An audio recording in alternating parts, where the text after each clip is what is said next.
Nous allons donc pouvoir démarrer cette nouvelle horrifique histoire.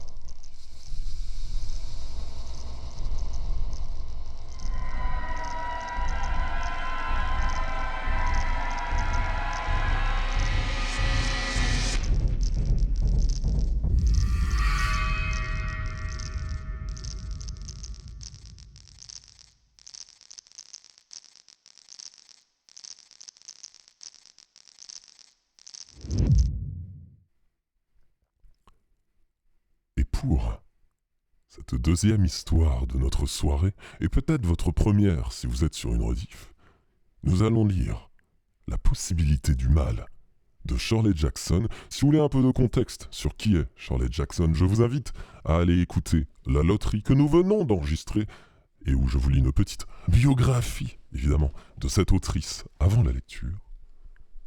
Mais tout de suite, ne perdons pas un instant et démarrons la possibilité du mal.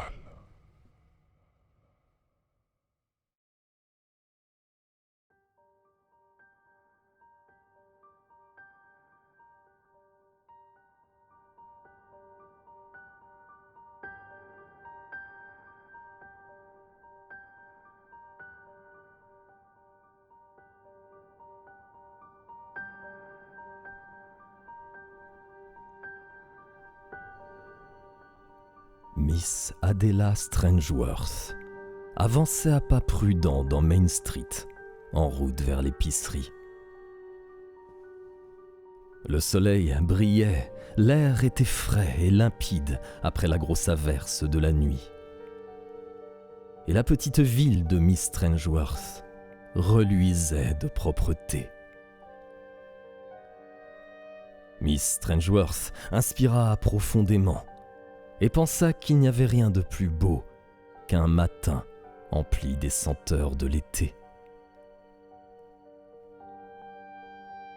Elle connaissait tout le monde dans sa ville, bien sûr, et se plaisait à raconter aux étrangers, les occasionnels touristes marquant une halte pour admirer les roses de Miss Strangeworth, qu'elle ne s'en était jamais éloignée plus d'une journée au cours de sa longue vie.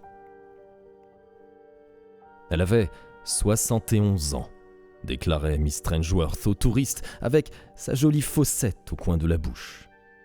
Et il lui semblait parfois que la ville lui appartenait. « Mon grand-père a construit la première maison de Pleasant Street », disait-elle en arrondissant ses yeux bleus émerveillés. « Cette maison, ici même. Ma famille y est installée depuis plus de 100 ans. Ma grand-mère a planté ses roses et ma mère s'en est occupée, comme moi à présent. J'ai vu ma ville grandir. Je me rappelle quand Monsieur Lewis Senior a ouvert l'épicerie et l'année où la crue de la rivière a emporté les vieilles bicoques sur la route du bas, et aussi l'excitation qui a saisi les jeunes lorsqu'ils ont envisagé de déplacer le jardin public et de l'installer sur le parvis de la poste. Ils voulaient mettre une statue de Ethan Allen. Miss Strangeworth fronçait les sourcils, la mine sévère. Mais on aurait dû ériger une statue de mon grand-père. Il n'y aurait pas de ville du tout ici, sans mon grand-père et la Syrie.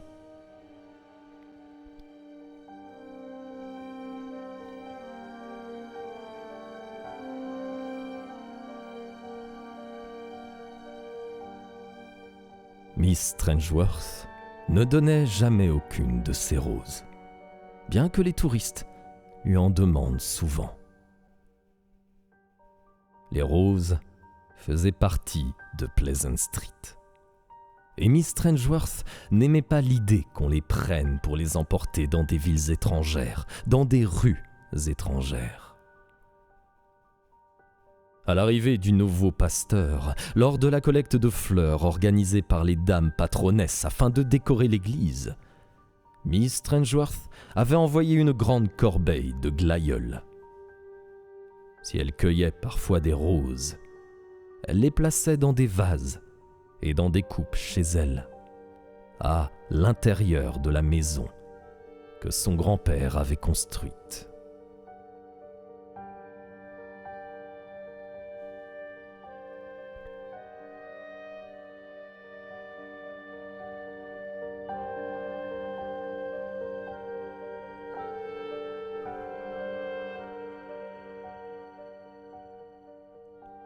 En remontant Main Street par une matinée d'été, Miss Strangeworth devait s'arrêter à chaque instant pour saluer quelqu'un ou s'enquérir de la santé des uns et des autres. Lorsqu'elle entra dans l'épicerie, une demi-douzaine de personnes se tournèrent vers elle en agitant la main ou en lançant un bonjour sonore. « Bonjour à vous aussi, Monsieur Lewis !» dit enfin Miss Strangeworth. Les Lewis habitaient la ville depuis presque aussi longtemps que les Strangeworth. Pourtant, le jour où le jeune Lewis avait arrêté ses études pour travailler à l'épicerie, Miss Strangeworth s'était mise à l'appeler Monsieur Levis, et non plus Tommy. Et il l'avait appelée Miss Strangeworth, non plus Addie. Ils étaient camarades au lycée, avaient assisté ensemble à des pique-niques, des bals de fin d'année et des matchs de basket.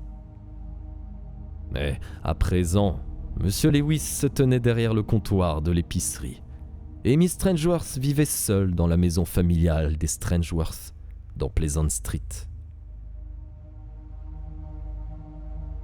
« Bonjour !» répondit Monsieur Lewis. Puis il ajouta poliment. « Belle journée, n'est-ce pas ?»« Oui, magnifique !» déclara Miss Strangeworth après un temps de réflexion, comme décidant qu'elle pouvait bien s'autoriser pareille assertion. « Je voudrais une côtelette, s'il vous plaît, Monsieur Lewis. Une petite côtelette de veau maigre. Et ces fraises, viennent-elles du jardin d'Arthur Parker? Elles sont en avance cette année. »« Il les a livrées ce matin. »« Je vais prendre une barquette, » dit Miss Strangeworth. Monsieur Lewis avait l'air soucieux. Sûrement pas à cause des fraises, pensa-t-elle à l'issue d'un court moment d'hésitation. Il paraissait vraiment très fatigué. Lui, d'ordinaire si jovial, songea Miss Strangeworth, et elle faillit lui en faire la remarque. Mais c'était un sujet bien trop personnel à aborder avec Monsieur Lewis, l'épicier. Aussi se contenta-t-elle d'ajouter « Une boîte de pâté pour chat aussi, et une tomate. » Monsieur Lewis réunit les articles sur le comptoir, en silence, puis attendit la suite. Après l'avoir dévisagé avec perplexité, Miss Strangeworth reprit. « Nous sommes mardi, Monsieur Lewis. Vous avez oublié de me le rappeler. »« Ah bon? Désolé. »« Ça ne vous ressemble pas d'oublier que j'achète toujours mon thé le mardi, » fit gentiment observer Miss Strangeworth. « Un quart de livre de thé, s'il vous plaît, Monsieur Lewis. »« Ce sera tout, Miss Strangeworth. »« Oui, merci, Monsieur Lewis. Belle journée, n'est-ce pas? » « Magnifique, » répondit Lewis.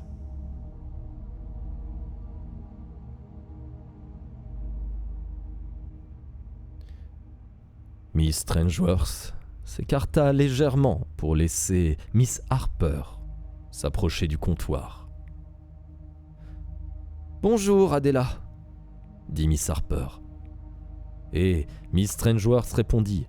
« Bonjour, Martha. »« Belle journée, » dit Miss Harper. Miss Strangeworth répondit. « Magnifique. » Et Monsieur Lewis, sous le regard de Miss Harper, hocha la tête. « Je n'ai plus de sucre pour le glaçage de mon gâteau, » expliqua Miss Harper. Sa main, qui ouvrait son porte-monnaie, tremblait un peu. Miss Strangeworth se demanda si elle prenait correctement soin de sa santé. Martha Harper n'était plus aussi jeune qu'elle l'avait été, pensa Miss Strangeworth. Elle aurait sans doute besoin d'un bon remontant. « Martha !» dit-elle. « Vous n'avez pas l'air en forme. »« Je vais très bien, » répliqua sèchement Miss Harper. Elle tendit son argent à M. Lewis, récupéra sa monnaie et son sucre, et s'éclipsa, sans un mot. Miss Strangeworth secoua la tête en la suivant des yeux. Non, Martha n'était vraiment pas en forme.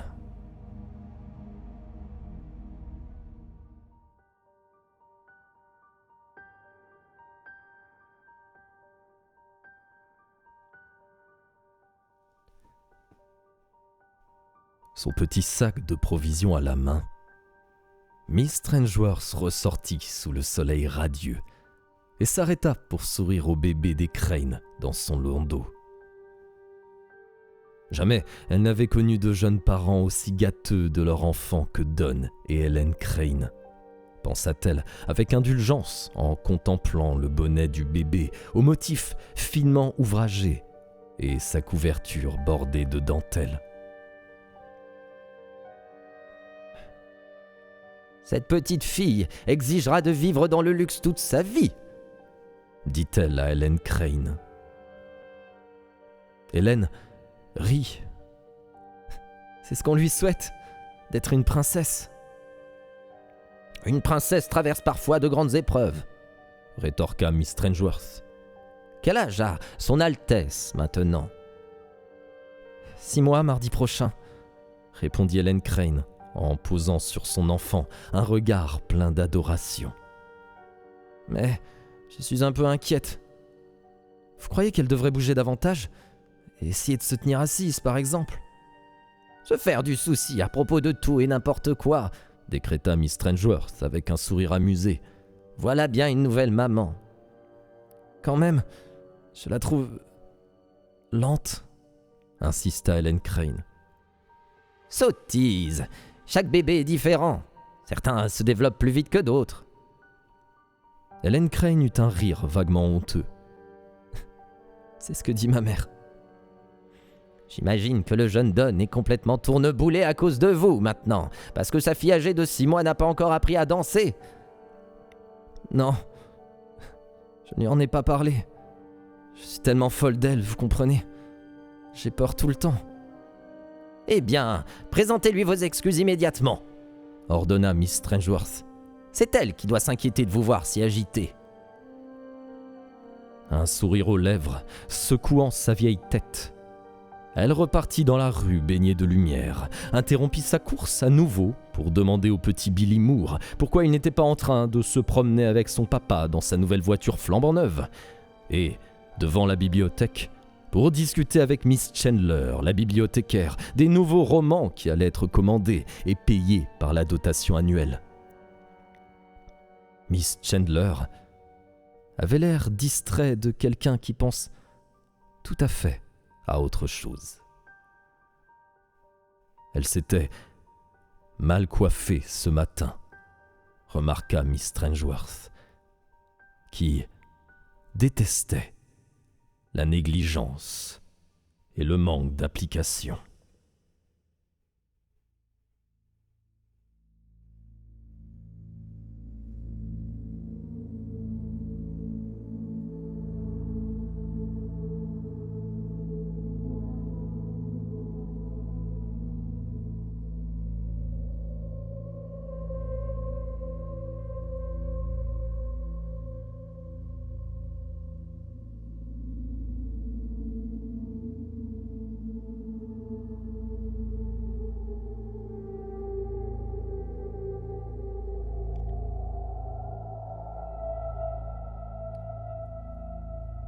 Beaucoup de gens semblaient perturbés ces derniers temps, pensa Miss Strangeworth.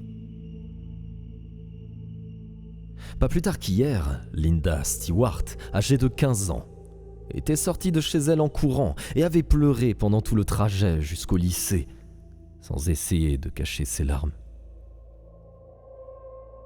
Les habitants supposèrent qu'elle s'était disputée avec le fils Harris.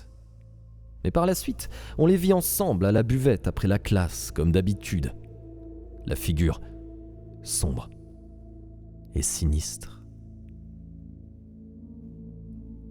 des ennuis à la maison, avait-on conclu. Et chacun de soupirer, parce que ce n'était pas facile d'élever des jeunes de nos jours.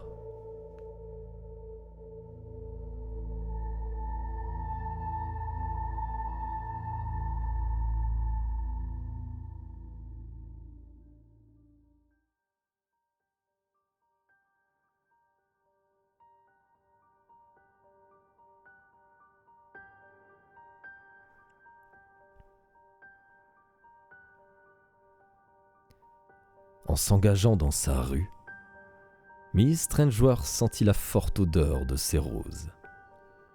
Et elle pressa un peu le pas. Le parfum des roses, c'était son foyer. Et son foyer, c'était la maison familiale des Strangeworth, dans Pleasant Street. Miss Strangeworth marqua une pause devant son portail, comme toujours, et considéra sa maison avec un immense plaisir. Les massifs de roses rouges, roses et blancs autour de l'étroite pelouse, le rosier grimpant qui enlaçait la véranda, et la maison elle-même, parfaite, incroyablement pure, d'une blancheur si délicate. Chaque fenêtre étincelait, chaque rideau offrait un drapé irréprochable, et même les dalles de l'allée étaient soigneusement balayées. Les habitants de la ville se demandaient comment la vieille Miss Strangeworth pouvait continuer à si bien entretenir sa maison. Et une légende racontait qu'un touriste, prenant celle-ci pour un musée, s'était promené partout sans s'apercevoir de son erreur. Mais ils étaient fiers de Miss Strangeworth, de ses roses et de sa maison. Ils avaient tous grandi ensemble. Miss Strangeworth grimpa les marches de son perron, inséra sa clé pour ouvrir la porte et alla déposer ses courses dans la cuisine. Elle songea à boire une tasse de thé, puis se ravisa. L'heure du repas approchait. Elle n'aurait pas d'appétit pour sa petite côtelette si elle prenait un thé maintenant. Elle passa donc dans le salon, si clair, si joliment arrangé par la mère et la grand-mère de Miss Strangeworth, lesquelles avaient couvert les fauteuils de cotonnade aux couleurs vives et accroché les rideaux. Le mobilier était sobre et lustré. Les ronds de tapis crochetés étaient l'œuvre des deux femmes. Miss Strangeworth avait posé un vase de roses rouges sur la table basse devant la fenêtre, et la pièce embaumait.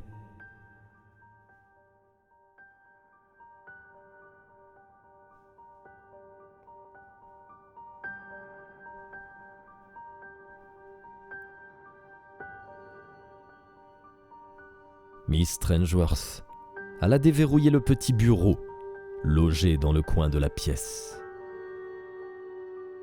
Elle ne savait jamais quand lui prendrait l'envie d'écrire des lettres. Aussi conservait-elle son papier dans le tiroir qu'elle fermait à clé. Le papier à lettres ordinaire de Miss Strangeworth était épais, blanc crème, portant l'entête « Maison Strangeworth » gravé dans l'angle supérieur. Mais lorsqu'elle voulait écrire ses autres lettres, Miss Strangeworth avait recours à un papier de couleurs diverses qu'elle achetait à la papeterie.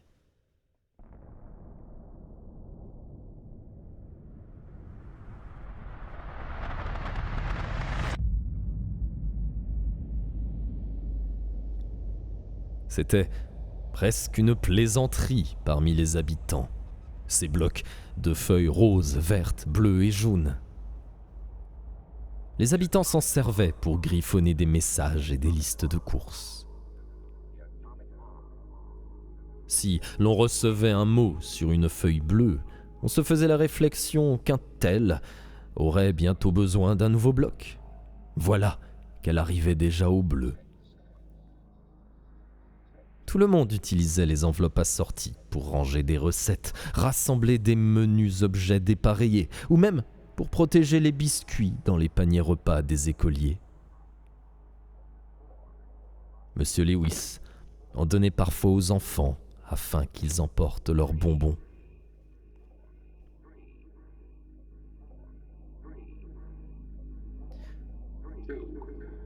Même si le bureau de Miss Strangeworth renfermait une plume d'oie taillée qui avait appartenu à son grand-père et un stylo plume en or qui avait appartenu à son père,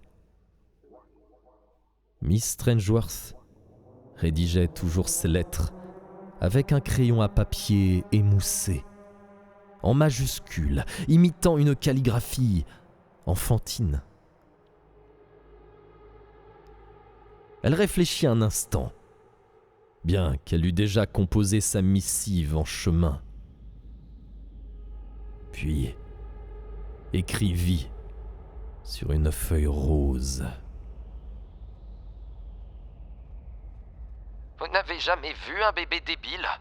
Certaines personnes ne devraient vraiment pas avoir d'enfants, vous ne trouvez pas?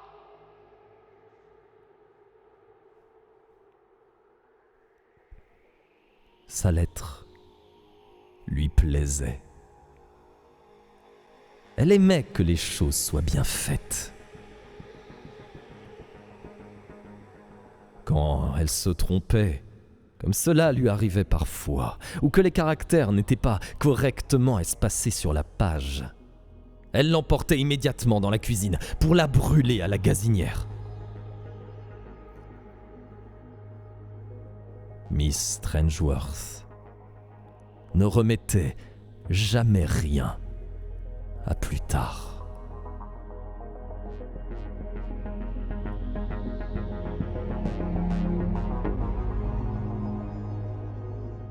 Elle décida ensuite d'envoyer une autre lettre à Miss Harper, tiens, pour compléter celle qu'elle avait déjà postée. Cette fois, elle choisit une feuille verte et écrivit rapidement. Vous avez compris pourquoi tout le monde riait au club de bridge après votre départ? Ou bien l'épouse est-elle toujours la dernière informée?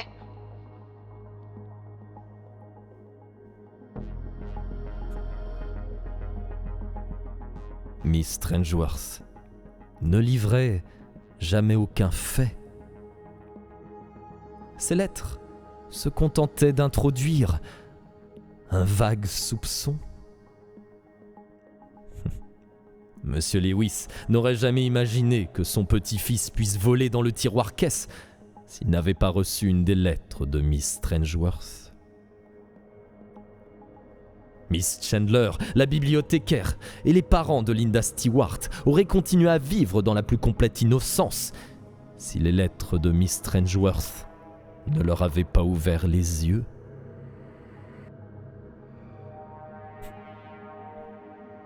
Miss Strangeworth aurait été sincèrement surprise d'apprendre qu'il y avait réellement quelque chose entre Linda Stewart et le fils Harris.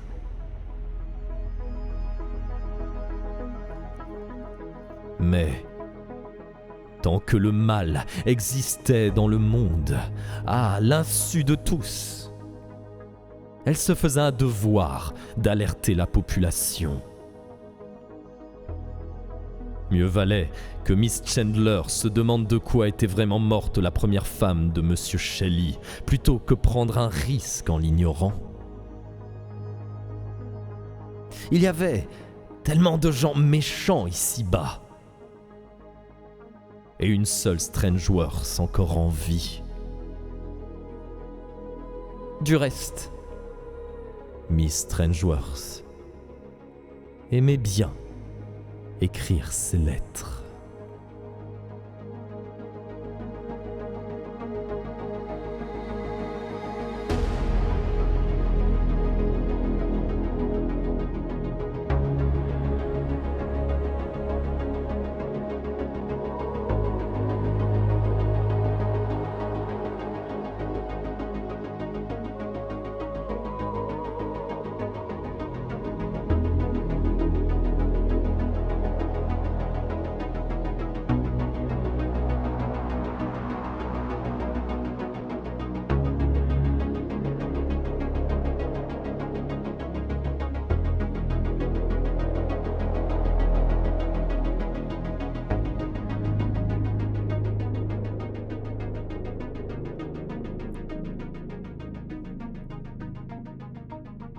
émergeant de sa méditation.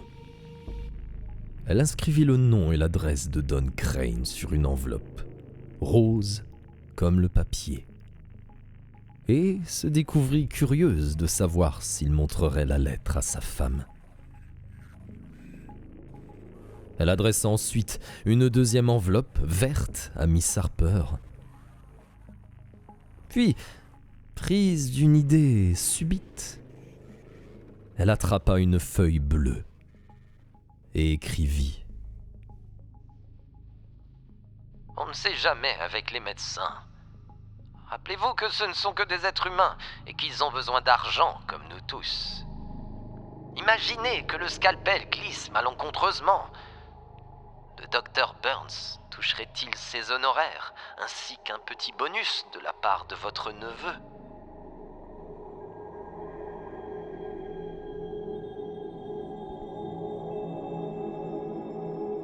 Elle adressa l'enveloppe bleue à la vieille Miss Foster, qui allait subir une opération le mois prochain. Elle avait aussi prévu une lettre pour le président du conseil scolaire, dans laquelle elle s'étonnerait qu'un professeur de chimie comme le père de Billy Moore ait les moyens de s'offrir une nouvelle décapotable. Mais elle se sentit soudain fatiguée. Ces trois-là suffiraient pour aujourd'hui. Elle en rédigerait d'autres demain. Rien ne l'obligeait à tout faire d'un coup.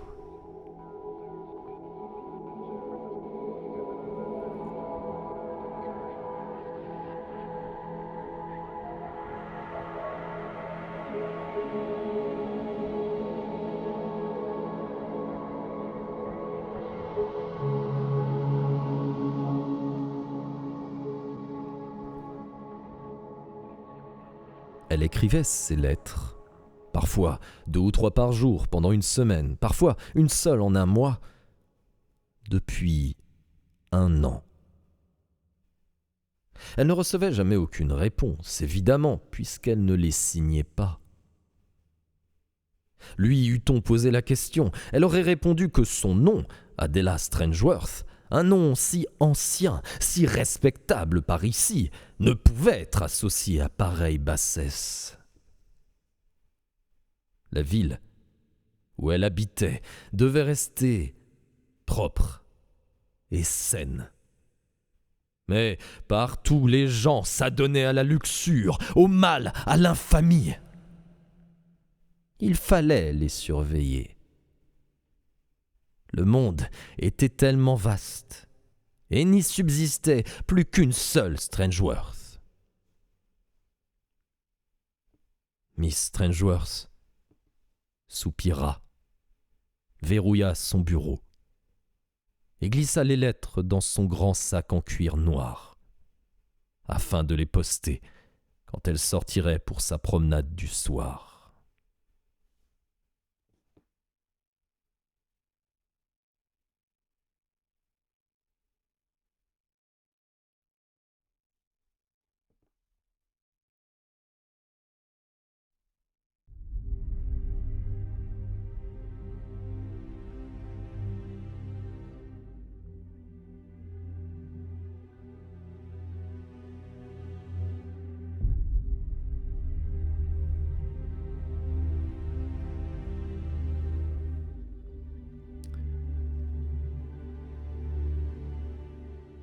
Elle fit griller à point sa petite côtelette et s'était préparé une tomate en tranches et une bonne tasse de thé lorsqu'elle s'installa pour déjeuner à la table de sa salle à manger qui, une fois déployée, pouvait accueillir 22 personnes, avec une deuxième table si nécessaire dans l'entrée. Assise dans la chaude lumière qui entrait par les hautes fenêtres, au milieu de ses parterres de roses, de ses couverts anciens en argent massif et de sa porcelaine fine, Miss Strangeworth était parfaitement satisfaite. Elle n'avait envie de rien d'autre. Il fallait vivre avec grâce et dignité après tout, pensa-t-elle en buvant son thé à petites gorgées. Ensuite, lorsque son assiette, sa tasse et sa soucoupe furent lavées, essuyées et rangées à leur place sur les étagères, et que l'argenterie eut réintégré le buffet en acajou, Miss Strangeworth monta son élégant escalier et entra dans sa chambre donnant sur le jardin de roses, la chambre de sa mère et de sa grand-mère avant elle. La pièce avait contenu leurs accessoires de coiffeuse en porcelaine Crown Derby, leurs fourrures, leurs éventails, leurs brosses en argent et leurs vases de roses. Miss Strangeworth, elle aussi, disposait un vase de roses sur sa table de nuit.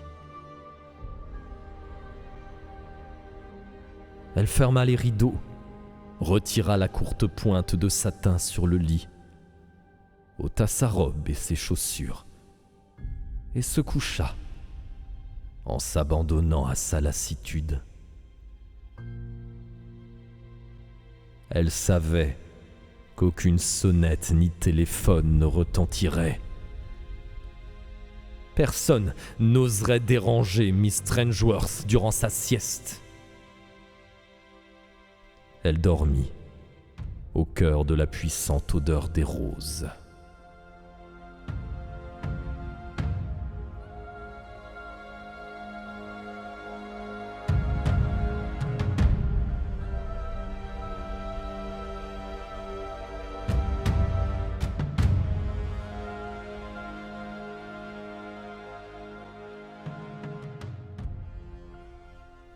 Après sa sieste, elle travailla un peu dans le jardin en se ménageant à cause de la chaleur.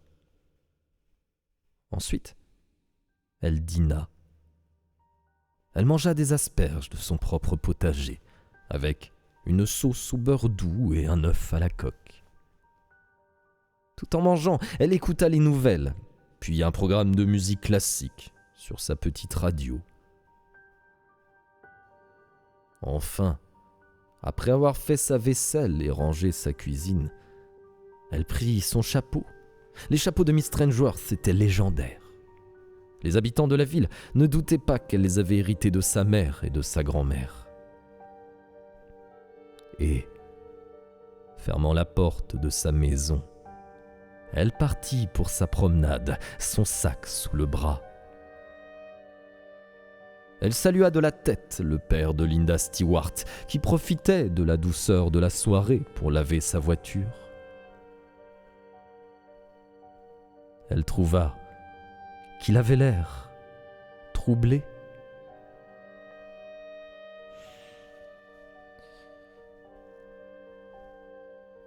Le seul endroit où elle pouvait poster ses lettres, c'était la nouvelle poste, avec sa façade en briques rouges toute brillante et son inscription argentée.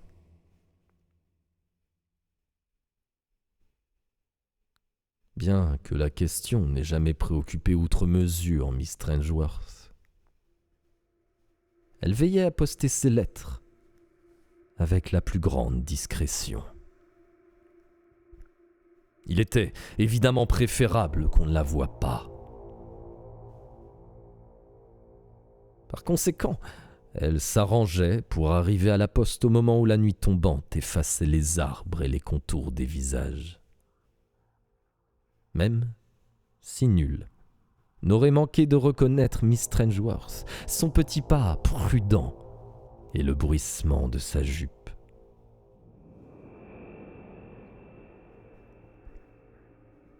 Il y avait toujours des jeunes devant la poste.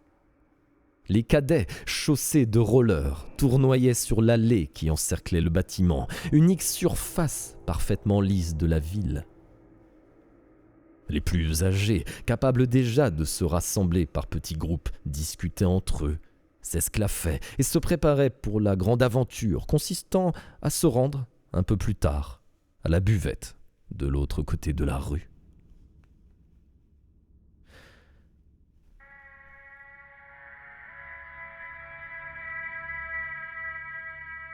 Miss Strangeworth n'éprouvait jamais aucune gêne devant les enfants.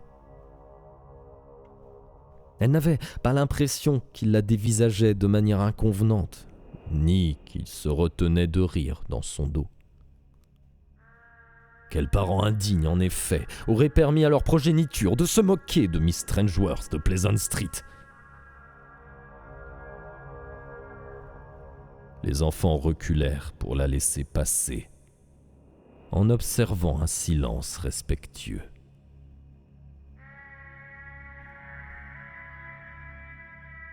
Parmi les plus grands, certains lancèrent poliment « Bonsoir, Miss Strangeworth ».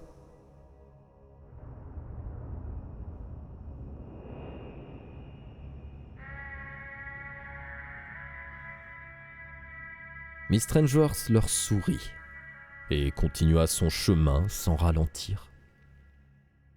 Il y avait longtemps qu'elle ne connaissait plus le nom de tous les enfants de la ville. La fente de la boîte aux lettres se trouvait dans la porte. Les enfants s'étaient écartés, manifestement étonnés que quelqu'un se présente à la poste, alors que celle-ci, après la fermeture, devenait leur terrain de jeu. Debout devant la porte, ouvrant son sac noir pour sortir les lettres, Miss Strangeworth entendit une voix qu'elle identifia aussitôt. Linda Stewart. La pauvre petite Linda pleurait encore, et Miss Strangeworth tendit l'oreille. Après tout, cette ville était la sienne. Ces gens étaient les siens aussi. Si l'un d'eux avait des difficultés, elle devait le savoir.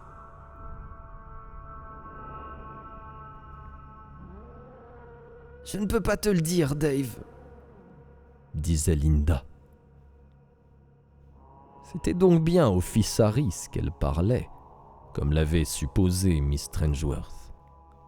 « Je ne peux pas. C'est trop moche. Mais pourquoi ton père ne veut-il plus que je vienne chez toi? Qu'est-ce que j'ai fait, bon sang? Je ne peux pas te raconter. Jamais. Un truc pareil, faut être malade dans sa tête. Qu'est-ce qui s'est passé? Tu n'arrêtes pas de pleurer et ton père est bouleversé. Pourquoi je pourrais pas savoir, moi aussi? Je croyais que je faisais partie de la famille. Plus maintenant, Dave. Plus maintenant. Tu ne dois plus t'approcher de la maison. C'est mon père qui l'a dit. Il te frappera avec sa cravache. S'il te plaît, n'essaye plus de venir chez nous. Mais je n'ai rien fait. Ça ne change rien. Mon père a dit. Miss Strangeworth se détourna en soupirant. Le mal était partout. Même dans une charmante petite ville comme celle-ci, les gens étaient tellement méchants.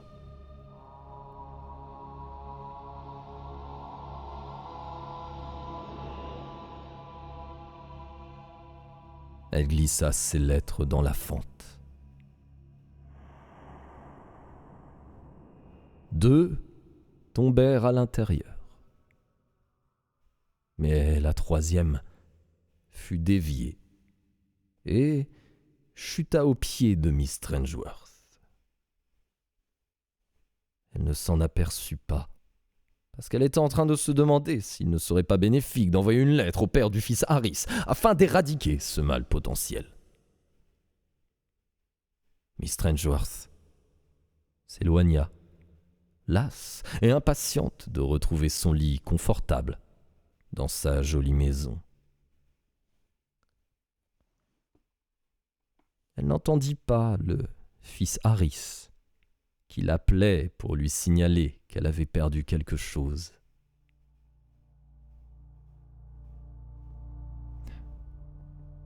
La vieille Strangeworth devient sourde, dit-il en la suivant des yeux, après avoir ramassé la lettre. Et alors, dit Linda, on s'en fiche d'elle de toute façon. C'est pour Don Crane, reprit le fils Harris. Elle a fait tomber une lettre pour Don Crane. On n'a qu'à la prendre, vu qu'on passe devant chez lui. Il rit. Imagine qu'il y a un chèque à l'intérieur. Il sera content de l'avoir ce soir plutôt que demain. D'accord, la vieille Stranger s'envoie un chèque à quelqu'un. Mets-le dans la boîte. Pourquoi on rendrait service? Linda renifla. Tout le monde ici se fiche de nous. Pourquoi on s'occuperait d'eux? Non, je vais l'apporter, déclara le fils Harris. C'est peut-être une bonne nouvelle. Peut-être qu'ils ont besoin d'un peu de gaieté ce soir. Eux aussi, comme nous. Tristement accrochés l'un à l'autre, ils partirent dans la rue sombre. Le fils Harris tenait l'enveloppe rose de Miss Strangeworth à la main.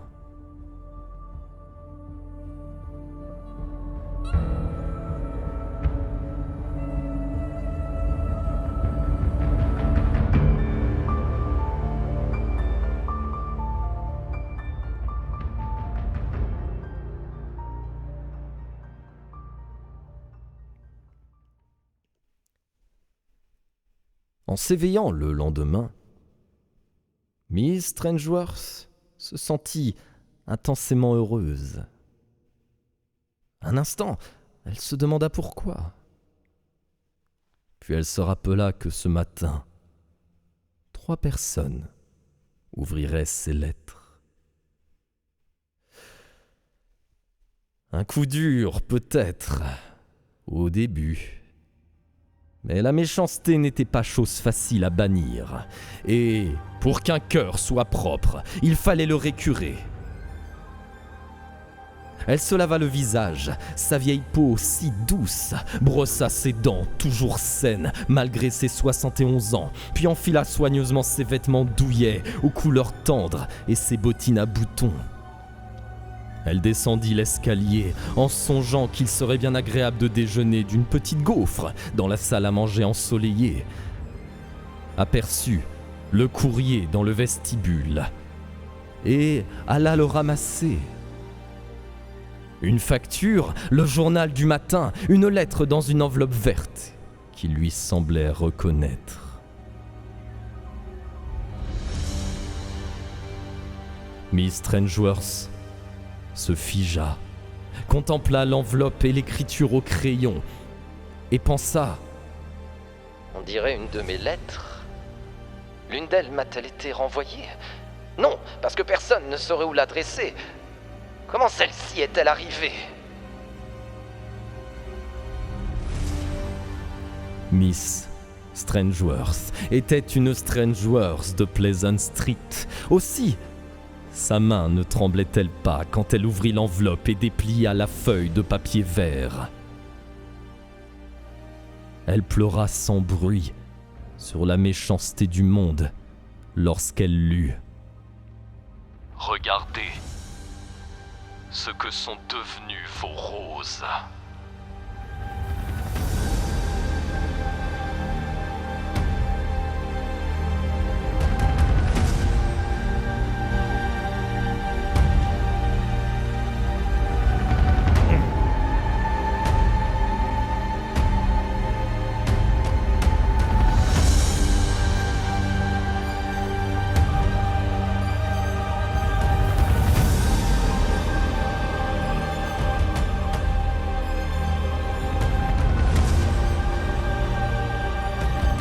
Et voilà la fin de cette deuxième nouvelle. Braves gens.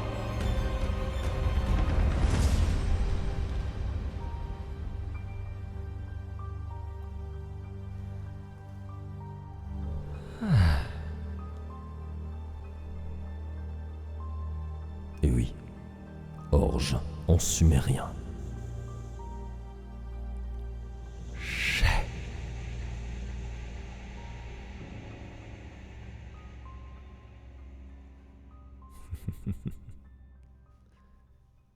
Et oui, fin un peu abrupte, mais tellement agréable, et en même temps, c'est tellement plus impactant comme ça.